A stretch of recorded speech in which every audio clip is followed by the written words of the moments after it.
আপনাদের কাছে একটা অনুরোধ, দেশের প্রধানমন্ত্রীর কাছে অনুরোধ, আমাদেরকে বাঁচান, চেষ্টা করেন, আমাদের সবাইকে রক্ষা করতে হেল্প করেন। দেশবাসীর কাছে একটা অনুরোধ। আসসালামু আলাইকুম দেশবাসী, আপনারা সবাই কেমন আছেন? আপনারা সবাই হয়তো ইতিমধ্যে জানেন যে আমরা 30 জন লোক একসাথে রাশিয়াতে আসছিলাম।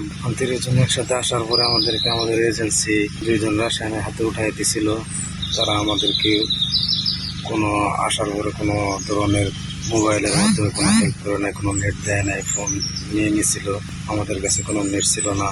আমাদেরকে আলতু ফালতু বোঝায় বলছিল যে আমাদেরকে ড্রোন কোম্পানিতে কাজ দেবে, কনস্ট্রাকশন সাইটে কাজ দেবে।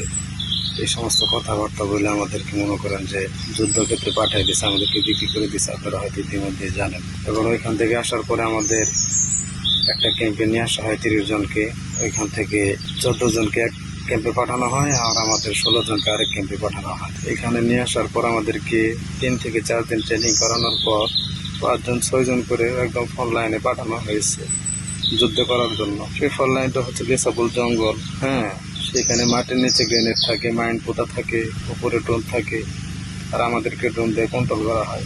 মাছের টুক হিসেবে আমাদেরকে ইউজ করা হয়। আমাদেরকে ডাইনে যেতে বললে ডাইনে যেতে হয়, বামে যাইতে বললে বামে যেতে হয়। এইভাবে আমাদের এখান থেকে 12 জন মানুষ মারা গেছে। এই 12 জনের ভিতরে 12 জন মানুষ মারা গেছে পরিপূর্ণ বলতে পারবো না, আপনারা হয়তো জানেন। হ্যাঁ, আমরা 4 জন এখন জীবিত আছে। আমরা 4 জনই আহত।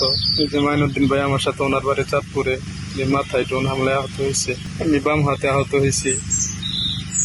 এখন আপনাদের কাছে, দেশবাসীর কাছে একটাই অনুরোধ, দেশের সরকারের কাছে অনুরোধ, আমাদেরকে বাঁচান, আমাদেরকে রক্ষা করুন, হেল্প করুন। আগে আল্লাহ, পরে আপনারা। আমাদের 4 জনের 2 জন এখনো হাসপাতালে। আমাদের 4 জনের ভিতরে 2 জন এখন অন্য একটা হসপিটালে আছে, আর আমাদেরকে একদম ক্যাম্পে রাখা হয়েছে। যে কোনো সময় আমাদেরকে এখান থেকে ফোন লাইনে পাঠিয়ে দিতে পারে। কখন পাঠায় সেটা আমরা জানি না, আল্লাহ ভরসা, আল্লাহ ভালো জানে। আর আমরা তো ভাষাও বুঝি না, কোনো কিছু বুঝি না, বুঝাই বলতেও পারি না। আমাদেরকে যখন যা বলে তাই করতে হয়। আর আমাদেরকে অনেক নির্যাতন করছে। ফোন লাইন থেকে যখন আমরা হাতে হয়ে ফেরত আসছি, তখন আমাদেরকে ওই অবস্থায় আবার যাইতে বলে ফোন লাইনে যুদ্ধের জন্য।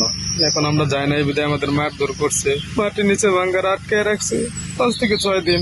খাইতে দেয় নাই, পানি পর্যন্ত খাইতে দেয় নাই, কোনো কিছু দেয় নাই। প্রতিদিন এসে মারধর করছে। আপনাদের কাছে একটা অনুরোধ, দেশের প্রধানমন্ত্রীর কাছে অনুরোধ, আমাদেরকে বাঁচান, চেষ্টা করেন, আমাদের সবাইকে রক্ষা করতে হেল্প করেন। দেশবাসীর কাছে একটা অনুরোধ।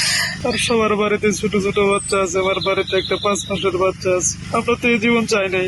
আমরা আসছিলাম শুধুমাত্র ডাল ভাত খেয়ে বাঁচার জন্য। আমাদেরকে এভাবে বিক্রি করে দিছে। এখন কি করবো আমরা বুঝতে পারতেছি না, বুঝি না বাসা, কোনো কিছু বুঝি না। আমাদেরকে রক্ষা করুন প্লিজ, আমাদেরকে রক্ষা করতে হেল্প করুন।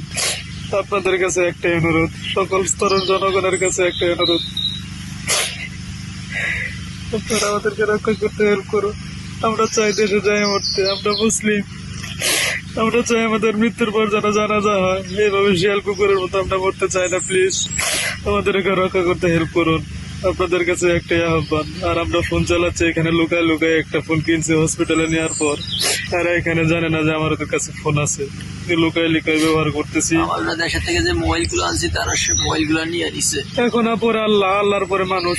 আমরা তো মাত্র চেষ্টা করতে পারি। সকল স্তরের মানুষের কাছে আমাদের অনুরোধ।